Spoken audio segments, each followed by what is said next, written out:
Welcome to the Village of Cottage Grove Village Board of Trustees meeting on Monday, February 2nd, Groundhog's Day 2026. This is a hybrid meeting, both in person at Village Hall and on Zoom. And that Zoom link is at the top of the agenda. You can also choose to watch our meetings on our YouTube channel. It is 6:30, so I'll call the meeting to order. We have a quorum and the agenda was properly posted, so we'll stand for the Pledge of Allegiance. I pledge allegiance to the flag of the United States of America and to the republic for which it stands, one nation, under God, indivisible, with liberty and justice for all. All right, item 4, public's appearances, public's opportunity to speak. This is the portion of the meeting for community members to share comments and concerns with the village board. This is not a dialogue with the village board, so we won't have an exchange back and forth. Each speaker will have up to 3 minutes, and we ask that everyone respect the rights and viewpoints of others. So we'll begin with individuals who have submitted a request to speak form and are present this evening, and then if anyone is on Zoom, we'll move to Zoom and make sure that we hear all of their comments as well. So we do have 2 wish to speak forms. John, if you want to come up first. You can just state your name, your address, and then you'll get 3 minutes to speak. You can either sit or stand. And then we ask that you push the little guy speaking and it turns red, and then the microphone's on. Thank you.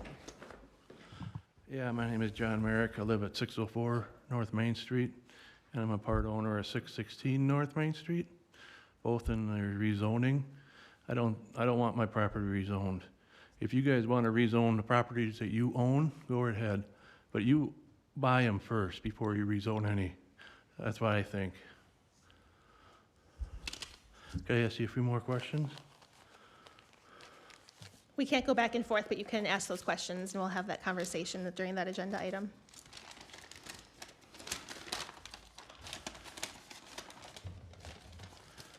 One question is, at the planning thing, they said that you're going to sell the property to a developer, and they're going to develop it, correct?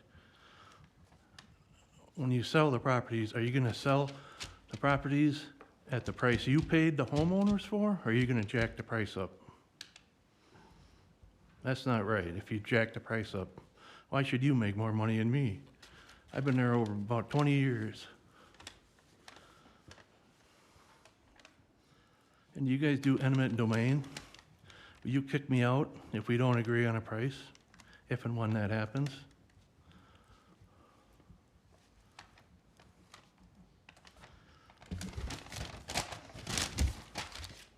So don't rezone my property, or 616. I got a part in that one too. Thank you. Is there anyone else in the room that would wish to speak? Sorry? I'm just asking if anyone else in the room. Otherwise, we do have a wish to speak from Catherine, I believe, is online. I am. Go ahead. Hi, how are you? I have questions. We had a talk with Aaron about the rezoning and the area that you canvassed, the 400-yard radius around the property where you notified the owners. It just, out of this conversation, it seems like there were a lot more questions that came up rather than sort of resolving some of the issues. One of them was, I saw the original plan of the development, which only went up to the lumberyard. And then after our mom passed, I noticed that line jumped to include our property. And I'm not sure why that happened, or as Aaron described, it was just, it's a large parcel, and so it sounded like you wanted to restrict the sale of who we sold it to. I know that we are all grandfathered in, but the question is, when the next buyer comes up, what happens with them? Do they only keep it as rentals, or can they do other things on the property? Some other issues came up with the traffic that is actually on Cottage Grove Road and North Main Street as is right now. At peak times, it's basically bumper to bumper, and that's not really including Amazon, that hasn't opened yet. And it doesn't seem like there were any studies or surveys or anything to kind of project the fact that this is going to allow 100 to 200 more people if you're getting storefronts and apartments on top. How is that going to flow into the busy streets that we already have? And addressing the 400-yard radius as the contact point, this development is going to affect the whole village and not just this corner. So the question is, why aren't you doing any more studies on and getting more people involved to actually live on the outside of that 400-yard marker? Those are some of the main questions that came out of that conversation that I know that Erin is down here, but it just seemed like these are questions that should come up prior to rezoning this area and actually what the people actually want. I mean, you just have to engage the people more, I believe, before you actually can rezone this area. Thank you. Is there anyone else on Zoom that would like to speak?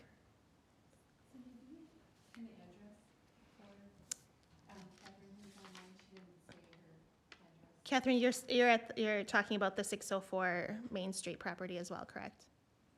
I'm talking mainly by the 616 North Main Street. All 10 children own that property. And so 616. just kind of addressing why that line jumped up and included our property when all along everyone knew it was only up to the lumberyard. And then after our mom passed, it just seemed like it was just intentional jump to our property. Okay, thank you. Is there anyone else in the room or on Zoom? Okay. We're going to move on in the agenda then, and there's going to be a discussion later on where the board will have a discussion about the rezone. So we have discussed and considered the minutes from the village board meeting on January 20th, 2026. Those meeting minutes are linked in the agenda. I'll move approval of the minutes as presented. I'll second. There's a motion and a second. Any other discussion on this item? I had a comment, but I couldn't get off of Zoom or that mute thing. I'm sorry, where public comment is passed. Is it the same? Well, I couldn't get the mute All right. off my system. Let's just finish we'll finish this item and then we'll pop back to public appearances, okay? Okay. So we have a motion and a second on the meeting minutes. Any other discussion? Otherwise, all those in favor? Aye. Aye. Aye. Opposed? Abstain? Motion carries. Okay, we'll pop back up to public appearances for you. Okay. Can I talk? Yep, if you can just state your name and your address. Linda Andy, 520 Prairie Avenue, Fond du Lac, Wisconsin. And I would like to agree with my sister Catherine. All right, so we're back online. I apologize. Linda, I want to make sure that we allow you to have the full time again. So Okay. if you want to start your statement over for us, please. Okay. I would like to stress that I agree with Catherine wholeheartedly in that there was no survey or studies done on the rezoning and also the traffic flow. And also why 616 was an afterthought and added once my mother had passed. And also I keep hearing that it's the downtown revitalization, and that area is not downtown. Downtown is more like the 1848, I believe that restaurant is called.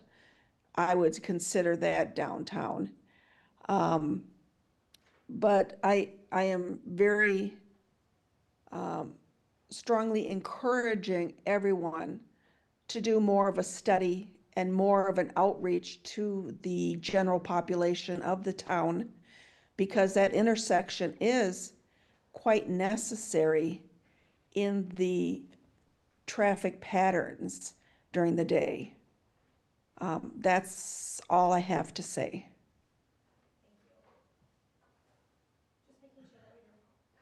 Thank you for your comments. I just want to make sure we didn't miss anyone else. All right. We're going to move on. We have under number new 6, discuss and consider new business, number 6, new business. Discuss and consider resolution 2026-02, TID 5 termination. And there's a memo in the agenda. I'll turn it over to Cameron. Yeah, so the resolution's a pretty straightforward resolution.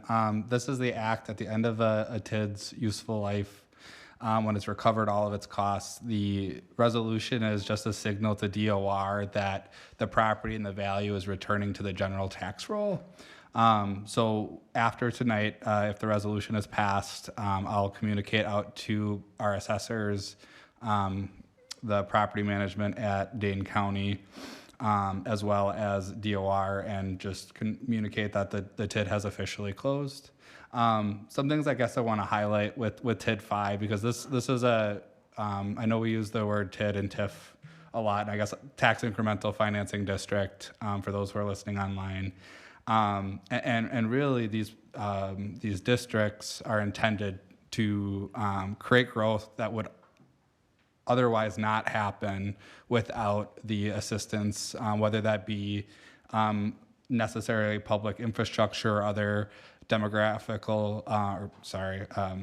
other geographical reasons on why an area might be difficult to develop. So TID 5 opened in 2005, cornerstoned with Summit eventually coming into the mix. And eventually kind of filling out here with the last couple projects with One Community Bank and JK, filing out the rest. So there's only one remaining property in the TID district, which is village owned, that would even be developable. In Matt's update, you'll see a little bit later, there is one property that Johnson Health Tech owns that they'll consider in addition at some point in time. Why this is important is before TID 5, the community really lacked a commercial tax base. And so over the course of the development in TID 5, there was a significant amount of both commercial and multifamily development added to the general tax base, which helps spread out the overall tax burden. In the tax insert that was sent out in December, there was a paragraph describing residents should expect to see approximately a $1,300 decrease in their taxes coming out in December. And so the kind of numbers to keep in mind when you're looking at your property tax bill is if you had assessment of $315,000 or approximately $450,000 equalized value. That's what we're referring to in the homeowners expecting to see about a $1,300 decrease. And that wouldn't have been possible without the additional tax base created through the district. And so what happens when a district closes is instead of that, the village holding onto the funds for the 4 pieces of the tax district, it now goes and returns to each individual taxing jurisdiction. But that doesn't necessarily give each individual taxing jurisdiction additional authority to levy. So sometimes I get a common question is why don't we use some of the extra increment that's generated to pay down debt or do special projects? And because we don't have that taxing authority anymore, it goes away and goes into each individual taxing authority.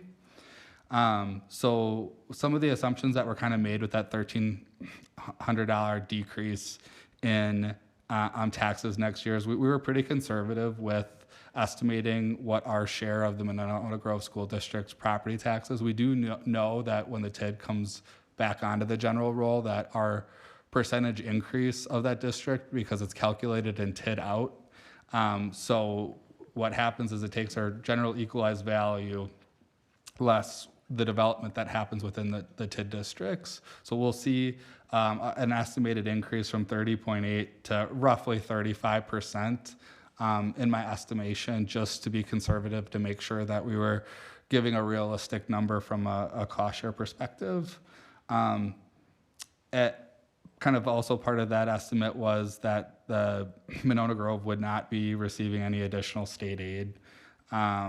There is some legislation out there at the governor's office about potentially providing some state aid. The way school districts work, they have a revenue calculation, and property taxes is just a net effect of state aid less their revenue calculation. So obviously, if they would receive any more state aid, that could further reduce what the levy is next year. But for now, we're assuming that nothing's going to change until December.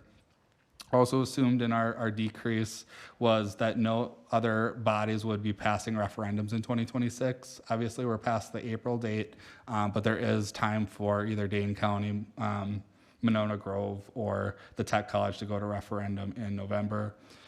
We haven't heard anything that's a direction that any of those bodies are choosing to go at this time. Also in our assumptions was an increase to the Dane County levy of about 1.5%, and Madison Tech College about 3%, both about 1% or 1.5% more than historical averages. Again, what we were communicating out to residents, we wanted to be conservative. So that saving figure might be more than what was presented, but we wanted to give something that residents could count on next year. So what this will result in is the equalized. Now, when you see your taxes, you typically see the assessed ratio, but when we're talking about comparing a year of doing revaluation, it's better to talk about the equalized rates, because then we're comparing apples to apples. So the equalized rate for this year was $19.38, well, 19.389. And the next year we're anticipating for that equalized rate, which is all the districts combined, at $16.625. So a pretty significant decrease in the overall tax rate. So happy that the district served its purpose. What we will have to do from a year from the date that the resolution is passed, we have to file with DOR the final accounting report. I anticipate that final accounting report to be finished up in September. Once that report is finalized, I am able to distribute the surplus funds to the overlying taxing jurisdictions. And I have provided estimates to the overlying tax jurisdictions about what those figures will be. So at this point, if anybody has any questions, otherwise. Open up for questions from board members. And if there are none, it is a discuss and consider. I'll move approval of resolution 2026-02 regarding TID number 5 termination. Second. Okay, there's a motion by Murphy and a second by Stoa. Any other discussion? All those in favor? Aye. Opposed? Abstain? Motion carries. We have discuss and consider resolution 2026-03, Black History Month. I would move approval of resolution 2026-03. I'll second. There's a motion by Severson, a second by Kel Nelson. Any other discussion on it? Otherwise, thank you, Heidi, for drafting it for us tonight. All those in favor? Aye. Opposed? Abstain? Motion carries. Number 7, reports from village boards, commissions, and committees. First up is the Plan Commission. So this is the agenda is linked there, a meeting from a couple of weeks ago that was previously reported on at the last village board meeting. We're bringing back the discuss and consider the request from ourselves to rezone the parcels that are listed from planned business to central business. There's a new memo kind of outlining the process and the discussions that have happened since. Aaron, if you want to kind of maybe go over that memo and staff recommendations. Yeah, so this was pushed back to this meeting to allow more conversation with some of the affected property owners, and obviously we've heard from some of them already. Spoke with Catherine and the Merrick family, and also Sherry, another one of the property owners in the area. You heard some of their concerns about just input and knowing more about what the project's going to be. That's all built into the scope of the comp plan amendment that's going to happen later this year. So there will be, a broader public input process and additional design work for that area built into the plan. Given that that's coming up probably late summer or fall, I'm fine holding off on doing any rezoning until we have that process, if that makes the property owners more comfortable. Comments from board members? Going that direction and waiting until till we're updating the comp plan and really allow the whole community to have say in this, and what they want to see right in the middle of town, I think makes a lot of sense. So technically, do we table this until that point, or do we just take no action? And Rick's microphone is like muting him. So because the village is the applicant, I think we could just, if that's the direction the board wants to go, we could just move to withdraw the request since the village is the one making the request. That way we're not dealing with like a denial or a tabling, but we would have to start the process over again once, if the village decides to go forward with rezoning at some point in the future. I would move we withdraw the application for the rezoning. And I'll second. All right, there's a motion and a second. Other discussion? Yeah, I have no problem postponing this. It's fine. I did want to clarify what is happening and what is not happening. The rezoning is not, we're not talking about what's going to go there in 20 years. We're not talking about what we want to see there. Zoning is by its nature restrictive, so really what a rezoning would do is make sure we don't have things there that we don't want. We don't want a strip mall, and we don't want a big, huge tower or anything like that. So that was the original intent of this bill. As to the traffic, it's already zoned business, so again, that's a different step in the process. Some things are getting kind of conflated. This is just trying to push it in a direction for the form we want it to take. When it gets developed, there will be a traffic impact analysis at that point, whether it stays planned business or whether it gets rezoned to central business. So there will be some kind of traffic analysis at some point, regardless of what it's zoned as. And I think, if I was hearing this right, maybe I'm wrong on this, but I think that the difference, the woman was talking about the two lines bumping up. I think maybe that's one is that property is not in the TID district, but it is in the planned business district. So I think maybe that's why those two lines seem incongruous. I don't know why they are like that, but I think that's what that is. I would just like to say a couple things. So in terms of, John, your question about eminent domain, I can only pledge for myself. I've never liked eminent domain. I would never vote for eminent domain. I don't believe it's the right of the government to take people's property, so just know that. I actually heard some similar comments about what is Cottage Grove's downtown. And some people think it's, Cottage Grove Road down by like Piggly Wiggly. Some people who've lived here a long time think it's the area by 1855. So I think one of the things that needs to happen, and maybe this is part of the comp plan, but I think we need to have like a public discussion on what is our downtown.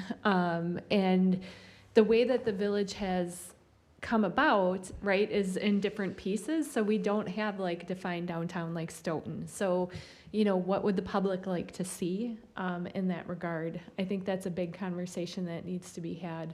And then, obviously traffic is going to play a role as well. It may even be a consideration, honestly, if we look for an additional spot for a fire station. If, depending on what the PAA study says, if it says, it makes sense for like, let's say a village-only fire department, right? You're going to want to place it in an area that's easy to get to other areas, and so there might be other uses that we're not even thinking about today. So just wanted to throw those comments out there. I think there were some additional questions about what, if we acquired the properties, what we would sell it for, and I think that's all future to be determined on how the request for proposals would go and what the visioning eventually looks like. The work that we do this year is kind of setting us up for next steps. And just kind of reiterating what Chris said, that traffic studies and, all of those steps come further along with development once we know what the project is. So it's very early preliminary work right now, but agree that, rezoning doesn't have to happen today. We're going to go through the comp plan revisions, and then we're going to go through visioning exercises and really incorporate all of your feedback, and then, resident feedback too, and make sure we do a good job of this. There was a comment too about the 400-yard notification, which is part of our ordinance. So everyone within 400 feet of the rezone got a notification. And again, when it comes to, doing the comp plan and the visioning exercises and those types of things, it'll be village-wide information. Any other comments? Just on the 400 feet, we have reviewed that 400 feet, and we're like the farthest distance I think we're double. in Dane County, so I'm glad that we sent to that many people to get exactly the feedback we're looking for on this, for those properties nearby, so I appreciate that. And I think there have been other comments too about, is the village going to be a landlord? And that's also not the case. So there's still a lot of work to be done. And then please, continue to reach out to staff if you have additional questions. And, I know Erin's happy to sit down and continue having conversations too and make sure concerns are addressed. All right, so there is a motion and a second on the table. Any other discussion? Otherwise, all those in favor? Aye. Aye. Opposed? Abstain? Motion carries. All right, update from the Emergency Preparedness Committee. So the Emergency Preparedness Committee, soon to be renamed, is met on Friday, January 23rd at 9 a.m. We appointed a chair, vice chair, approved minutes from the previous meeting, and then discussed the emergency preparedness plan and potential ordinance changes for recommendation to the village board. We discussed committee restructuring and name change to make sure it's consistent. We talked about website updates. And items that came out of this meeting were that we will have a new draft of the emergency management plan, new name, for the committee to approve and then as recommended to the village board for final approval. We made a recommendation for committee restructuring to kind of make staff, maybe possibly even Nona Grove School District, non-voting members, incorporate village board members and some citizens on that committee. Change the name to Emergency Management Committee, Plan and Director, and we'll have a revised website to also take a look at our next meeting, which is February 27th at 9 a.m., and it'll be hybrid again. So Rick has a lot of homework to do to get ready for that meeting, but I think, had a lot of good discussion, a lot of changes, and put that plan together and then bring it back to the village board for the first meeting in March. Did I miss anything? I think you hit everything. Yeah, the goal is to have recommendations for changes to the plan and ordinance changes for the Emergency Management Committee. I guess that's the recommended new name. So that would be at the February 27th, and then coming out of committee, it would come to the village board for approval, potential approval of the ordinance changes and emergency management plan. Yes. All right. Moving along to Cottage Grove Fire District Commission.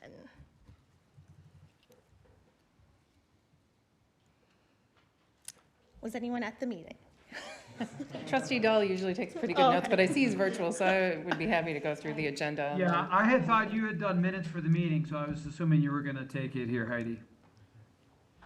Oh, I just subbed for minutes, but last meeting, but Renee, did you have the minutes? Okay. Yeah.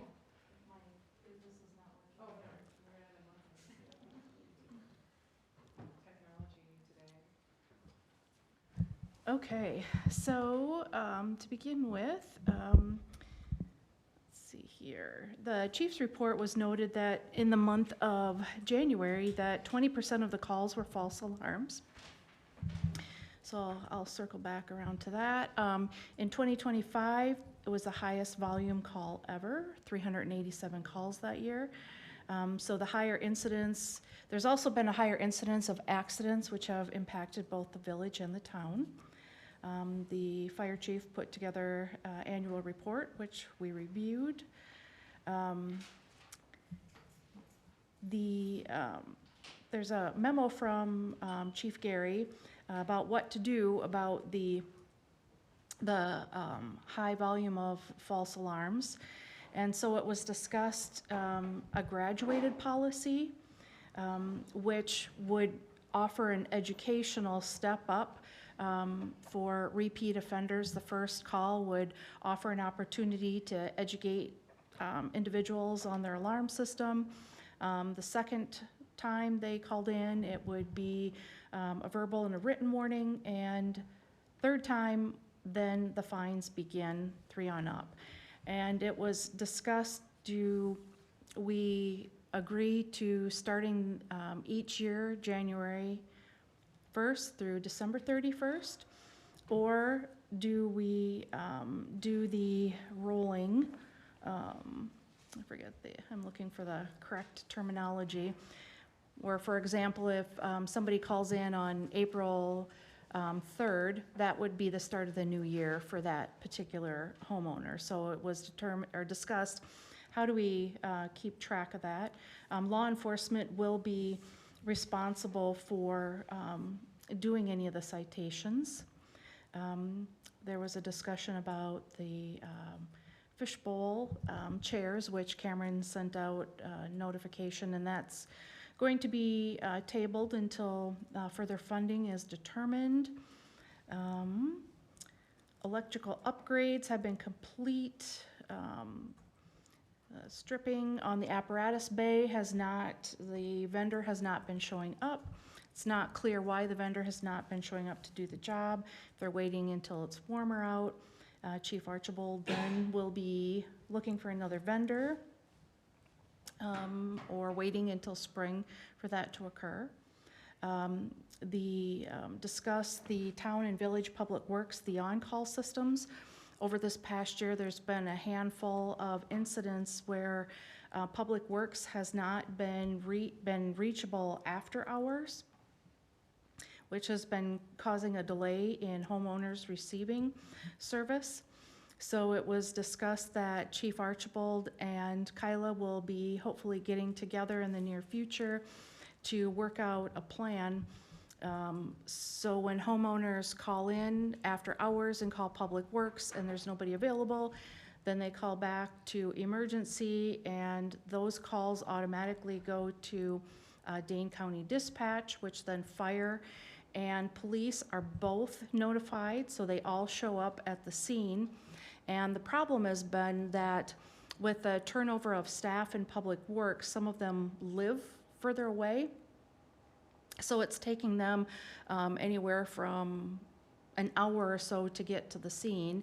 And in the meanwhile, trying to coordinate turning water off. Fire does not have the keys to turn water off, so that could lead to an educational opportunity between Chief Archibald and Kyla to work together on how to resolve this issue. And I think that's about it, unless I missed anything else. Heidi or Pete? Just add on that we talked a long time about the false alarms and how we're going to remedy that, and Chief Gary did a lot of research about what some other communities around us do. And so it seems like going in, as Trustee Benzo was explaining, updating our ordinances, and the town would like to then just copy or have the same ordinance as we do. However, so it would be a permitting process, so everyone that has an alarm that's linked to automatically dial 911 they would need to be have a permit in the village. And then that would be an educational opportunity to try to prevent some of these, even the first false alarm to start with. And then, as explained earlier, to have that graduated citation process for people that have repeat false alarms. So that, can be vary in range because either the property owner and has a tenant operates a building-wide system, or individuals in their home or individual units have a system. So there's a couple of various types of alarm systems that can cause this. So just trying to curb that and make sure that important life-threatening safety, like the important calls are getting through, and people that truly don't need service are disarming their or calling off the services in a timely manner. So I think we're looking for This is, some direction. yeah, we're on the, Here. discussing sort of direction to staff, because the direction was from the commission to staff to do the ordinance, but it needs to come to the village board so we can direct the ordinance changes. I don't know if Chief Gary had anything else on what you've been working on or what you're, looking to draft.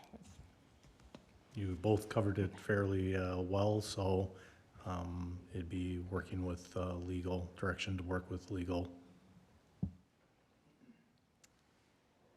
So I know we had talked about it at the LEC committee as well, and I think I would prefer to see an annual, instead of this rolling fee or structure, to be an annual calendar year. And I think it puts administrative burden on, the departments and clerk to coordinate this and to track it, which we don't necessarily want to do that. But I think if the applicant, has to January 1 register their system every year, then it makes sense to have a calendar year.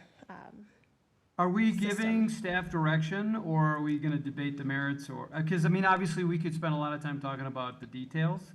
And I think the question and the discuss, consider is to provide staff direction, legal to work with Chief Gary on putting together a framework to address the false alarm issue? Or do we wanna dive into the details? So I think, we talked about this at committee level and bringing that back up to that's the direction I would like to see the ordinance go in.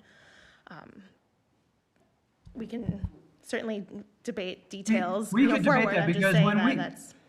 Yeah, because we had a long conversation at Fire, and I think there was pretty much, I think Heidi, you were probably the only one that was into the 12-month rolling, or the 12-month calendar year. But, I guess this is a deeper conversation if it's going to be discuss and consider the merits of the ordinance, or discuss and consider giving staff direction. So that's my direction I just gave you, is I'd like to see it written as a calendar year. I'd also like to see some type of change for nonprofits. It's my understanding that some nonprofits were charged fees last year, or fines last year. And I'm not necessarily supportive of that, and I'd like to see some type of language in the ordinance for nonprofits. Yeah, I agree with the nonprofit, but I think the rolling versus calendar year, there's a lot of things to debate there. And I think at Fire, there was very strong support from the town to have rolling, and I agree with rolling based on the merits of the violations, if you will.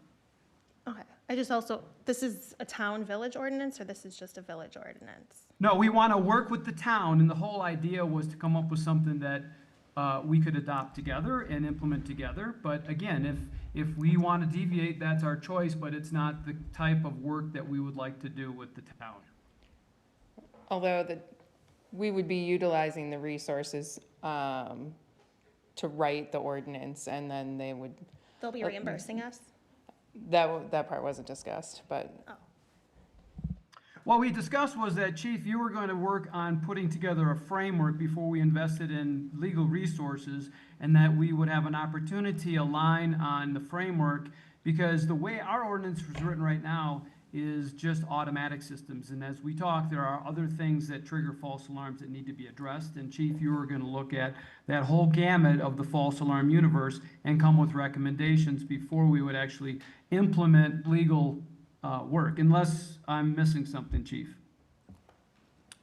I'd say that we're at that point of legal needs to be involved if we're writing the ordinance to cover all these things.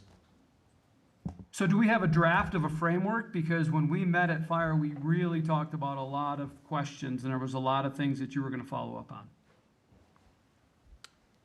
The proposal that was brought up at Fire and brought to LEC was the groundwork that would now lead into working with legal to give you what you're seeking.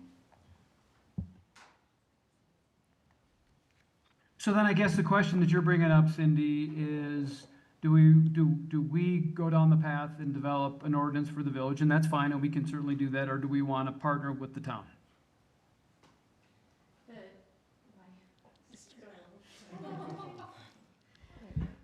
I can't hear anything. Sorry, my mic is not working. The town expressed a great deal of interest in working together on this, so if we can honor that and work together. So are we looking at a MOU to share costs on this? That's a good question. I mean, you're talking about LEC and Fire, so it's a little bit twisted in terms of the committees that are involved. And I don't think either spoke about how the legal costs would be shared. I would say, so we did not speak about cost at LEC, but that's okay. I think either way, regardless if we and the town have exact ordinances or not, I think we need to kind of start moving on this because it's obviously a problem. So I guess I would be in favor of directing Chief Gary and then Chief Archibald to work with our attorneys to draft this ordinance based kind of on the staff memo, using that as our framework. I think one thing that we should put in there is an exemption for medical calls, right? Because we don't want to penalize somebody who's having a medical issue or, it ends up not being a big issue. So that's a change I'd like to see. At LEC, I was leaning more towards the calendar year piece, but now I'm thinking rolling only in the perspective that, let's say somebody has 3 situations, 3 false alarms in the month of December, right? And then January hits and they get a reset. I mean, I think that's and maybe I'm overthinking that, but I think that was kind of where the town was going with that sort of thing is, it restarts the clock, but have they fixed the issue that led to 3 false alarms in a row? And perhaps we can just leave the year kind of defined and figure that out, but I think we can start drafting the ordinance. Yeah, I think if there's just a framework for us to work from and put together an ordinance, and that way when we can bring it back, there can be debate on the specifics of the language or provisions, and then we can make the changes and bring it back for a final sort of approvable version based on that debate. I guess only comment on this, on the rolling average opposed to the calendar year. It's fine when you're talking about like 3 or 4 organizations. When we talk about scalability and tracking for 100+ false alarm community, it just becomes a bigger administrative challenge to track. So from an administrative management perspective, I would strongly advocate for the 1 calendar year. Everybody starts fresh at the beginning of the year, as opposed to having to keep track of each individual business. It's going to take more time, lead more chance for an error from a tracking perspective. So Yeah, and the goal obviously is we don't want hundreds of false alarms. That is the root cause of the problem. And I think doing a calendar reset kind of gives a little bit of leniency where I think if you've got someone with 3 false alarms to reset to 0 doesn't really implement the type of accountability we're looking for. So we can debate that after the fact, whether it resets on calendar year or rolling. I don't think that impacts the framework and the ordinance that's put together, and we can table this part of the discussion unless we want to hash it out now. Can I just ask a clarifying question? Did we, I know when we talked at LEC, obviously you're tracking these in the village. Was there direction on how these are being tracked in the town? Like, you're not going to be tracking the town's false alarms, correct? That is correct. We don't track the town's false alarms. I know the fire department does. I can't speak for if Dane County Sheriff tracks other alarms for them. Okay. Is Chief on the call? And maybe he can answer that for us.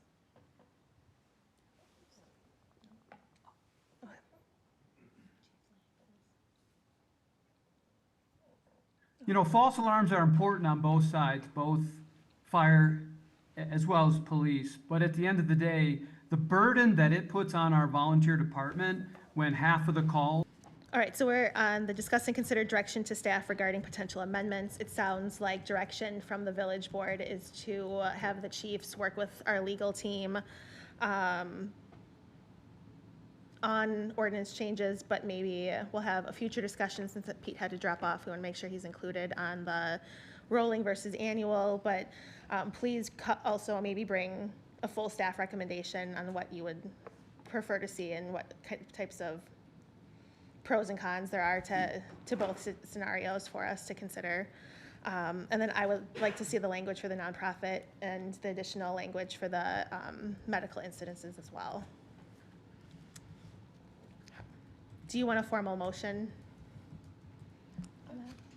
I'm sure we're gonna track like time on this too, but I'd like to talk with the town about how much, you know, because they should just be able to have their legal review it real quick and like how much time we'd spend on it to see if they'd be willing to contribute to the kind of writing of some portion of it. Yeah, and I'm imagining, well, just like, I don't think it'll take a whole lot of legal time to put the ordinance together, but, you know, back and forth with their attorney, and so we'll try to get something back as soon as we can. And I want to make sure that the ordinance is really village focused though for us, and we're not making any type of concessions because the town wants something particular that applies to them more than us in it, and we're including that in our ordinance where it's not relevant. So, all right. But no formal motion needed? I don't think so tonight. Okay. All right, then let's move on to Law Enforcement Committee. We met on the 27th of January at 5:30.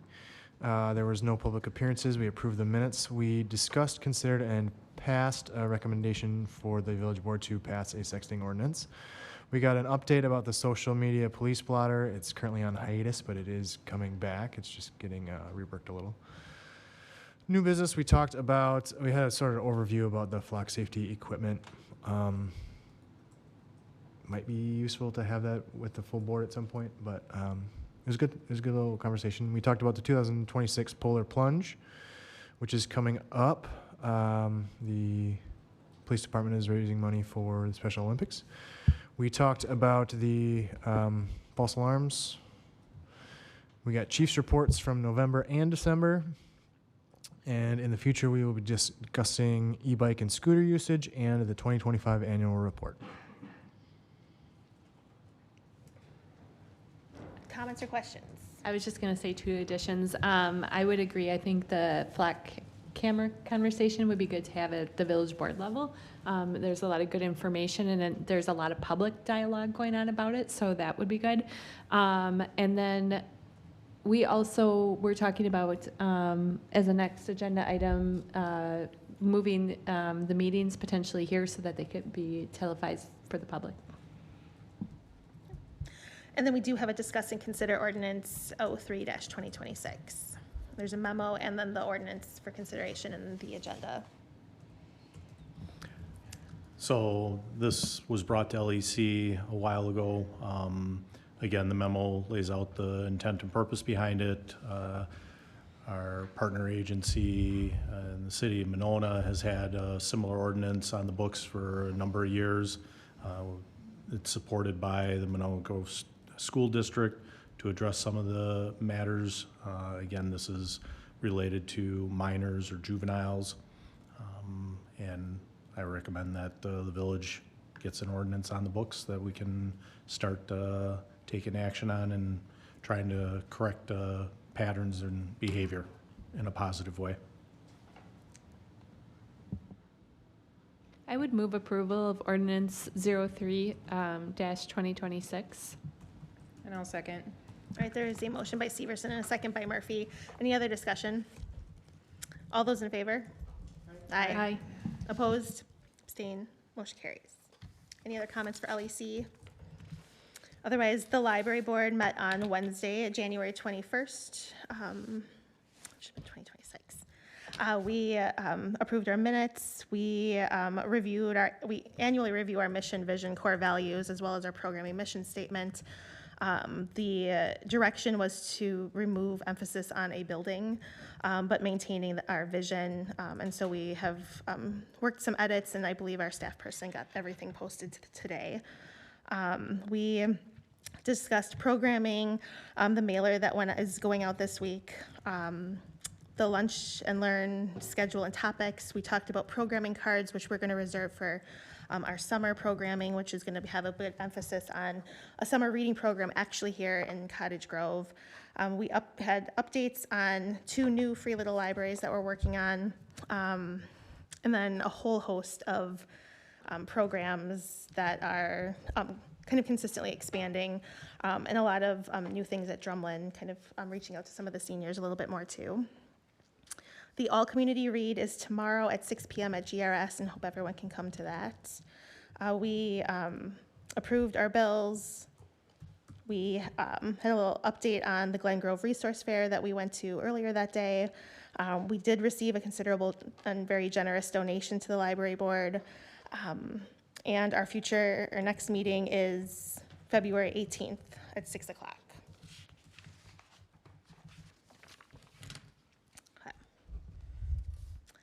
How about Parks, Recreation, and Forestry? Yep, we met on Thursday, January 22nd. We approved the minutes. We talked about the Miracle League Playground update, and they have raised enough and ordered the equipment. It's headed to the storage facility until it can be installed this summer.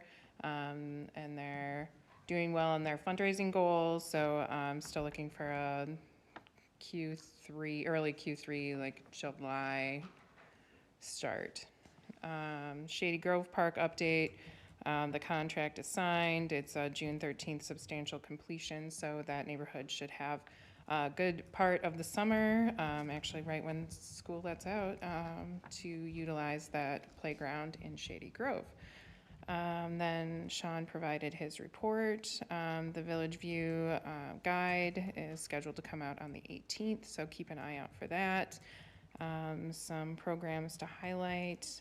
The Cooking with Claire is an exciting program to offer cooking classes. Otherwise, basketball, youth volleyball, posting the jobs for summer. And then some off-season maintenance is keeping staff busy currently. Sean, did you have anything else you wanted to add? Nope, you got it. Thank you. All right. And then our next meeting will be February 26th. All right, so what about landfill monitoring? Approve bills from November and December. Any comments or questions? Ad hoc housing chapter updates. Sure, I can do it. We met on last week, Wednesday, and we are meeting again this week to continue our work. We are currently working through housing priorities and looking for strategies and action items. So we've got like 3 former priorities to go to get through that document. The next steps in that is that once we kind of finish our work, Dane County will come up with a draft. And then we will have a couple of like public listening sessions that we approved at our first meeting as part of the public participation plan before it goes to Plan Commission and then us. So we're still chipping away at it. I don't know a timeline. It's a big task, and we get into a lot of details and discussion, which is really good. Plus, the county gives us a lot of information to look over and take in. We have a binder that's yay thick, so it's been a lot. I will say on the website, if you click on our committee page, all of the documents that we've gone through are now up there. So you can look through kind of what we worked on at each meeting, the different resources that the county's giving to us. But when it comes to the village board, it's going to be kind of a big deal. And so any prep work you can do now will save you time later. Yeah, so we had 6 core priorities, and we were just trying to finalize them, and we got through 2 of them. So we needed another meeting to finish it out, but it was good. It was good work. It was good conversation. What about reports from village officers, village attorney? Nothing to report tonight. I mean, so the legislature is, they've got about a month left of session, and they're taking a break until the election, or they come back to session in January of next year. So there are some bills that if they go through, I might have some updates for, but otherwise we're busy drafting ordinances and things like that right now. Matt, village administrator. Yes, a couple employment anniversaries to report, most notably 21 years Sergeant Frudiger. And then wanted to give some kudos to our office staff here. We had an elderly resident that was in to pay taxes, and staff noticed that she was struggling to get in her vehicle during the cold weather, and it turns out her key fob battery was not working or dead. So Kelly from our office went to Ace Hardware, got a fresh battery, and got her home safely. And then we were all treated to some treats from that nice resident the next day. So good story all around. So I just wanted to share that. Happy to take any questions on anything else that was in the Comments or update questions? report. Yeah, on the reporter tracker. All right, otherwise we have an update on the impact fee from Assistant Administrator Finance Director Sawyer. Yes, this is going to feel out of order, so we'll kind of work through this. So first and foremost, Allers completed their facility assessment summary. So that's kind of the step 1 in the process of determining the possible implementation of impact fees.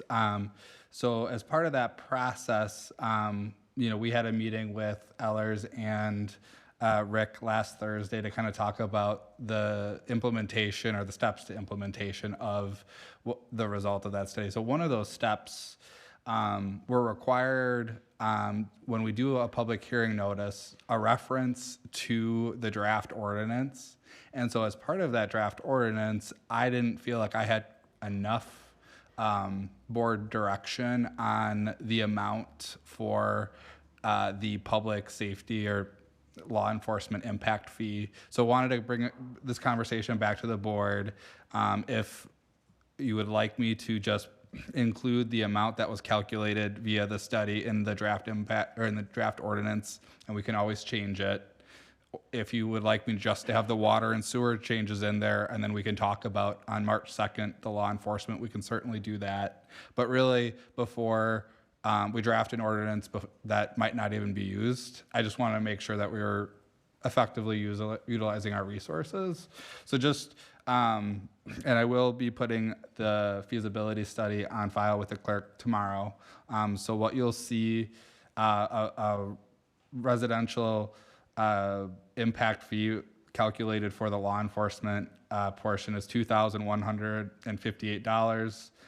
Water is $1,518, and sewer is $2,563.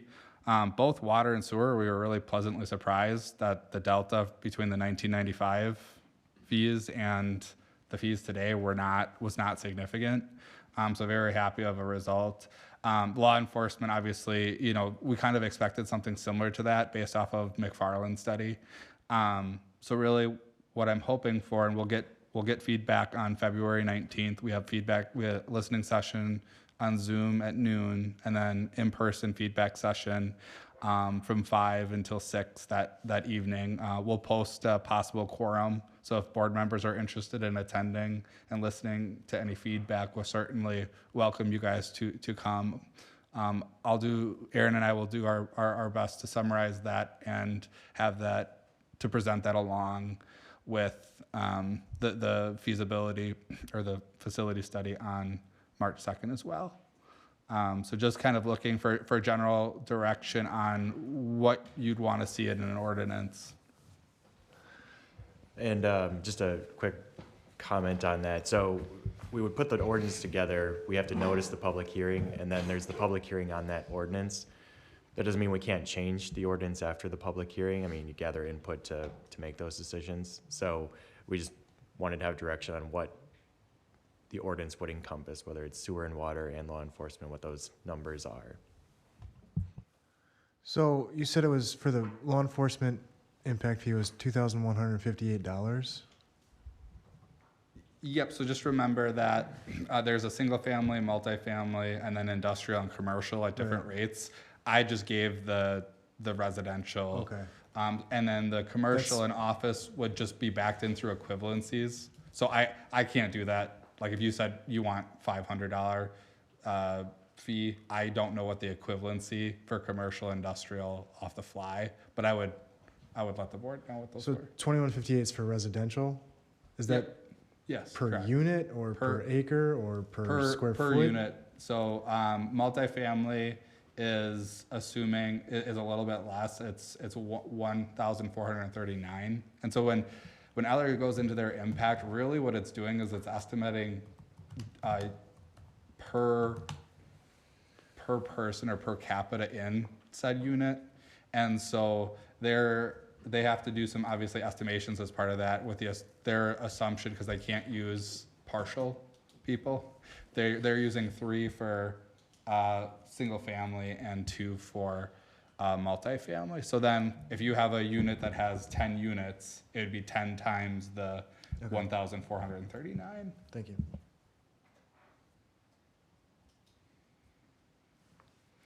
One of the things I will present, I know this is a lot to think about, right off, the meeting. That's something we can certainly discuss further at the next meeting, but I am putting a table together, working with our building inspectors and some other communities to chart out the cost of pulling a permit in each community, and kind of ranking them on what our current impact fees are and what these proposed are, just so there's visualization on the kind of the cost of or affordability of a single family home. And it's gonna be based off of, again, 2,500 square foot, where I got that number. All the other studies that I've seen comparable have used 2,500 square foot. If you're tied to a specific square footage number, I can certainly provide that information, but right now that's what I'm using. I think that comparative data would be really helpful to have and to be able to look at all at once. I think I've said before that I was interested in, having this information, but as far as implementing an impact fee specifically for law enforcement or for the police station, I think that is a planned debt expenditure that even if you were to come in with a new house and pay these impact fees next year, you're still paying for that for the next 19 years.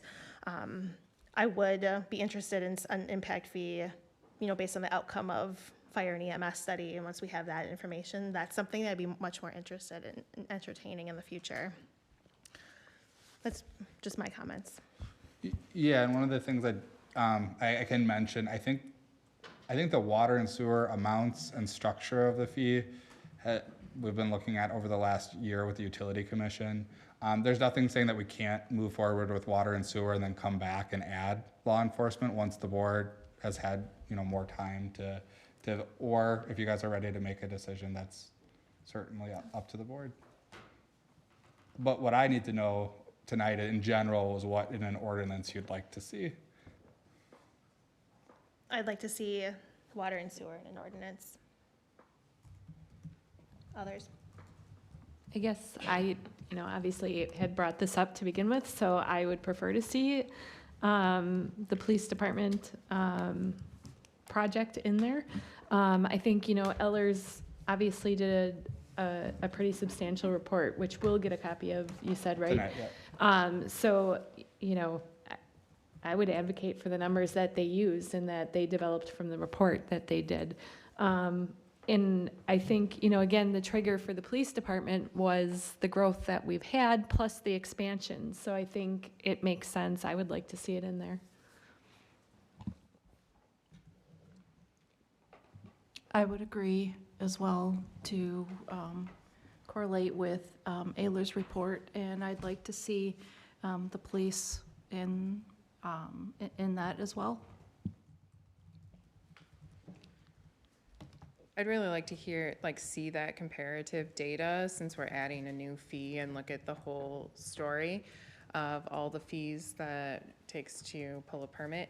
But I don't want to hold up updating the water and the sewer while we, dig deeper into the newer fee that we're considering. So I'd be in favor of splitting them, just because I think we really need to do, the water and sewer fee, I view this as more of like an update where we have a new fee. So I feel like we should do our due diligence and get the full report versus this is the updated water and sewer impact fee. So I don't want us learning more about and getting more information on the public safety impact fee to hold up water and sewer. Is there a way that we can kind of make them separated so it's not all or nothing? Yes, so we can separate them out. I mean, right now, sewer and water is in chapter 198 specifically. We have park improvement fees, which are in a different section of the ordinance, right? So we can separate them out. If the thinking is, let's get more information about the law enforcement, we can, depending on what the direction is of the board, I suppose, we could move forward with the sewer and water right now, have a public hearing on that, get more data on the law enforcement, have a separate public hearing on that at some point in the future, or we could have two separate ordinances, I suppose, to bring forward. But the sewer and water is going to be a little bit easier to put together because we're not starting from scratch necessarily. I thought we delayed, when I first brought this up last spring, that we delayed a decision on that so that there would be cost savings and efficiencies with doing these two things side by side for the entire process. Having the same public hearing, the same time frame. So I guess I'd like to see that continue as we planned for last summer, rather than delaying it again.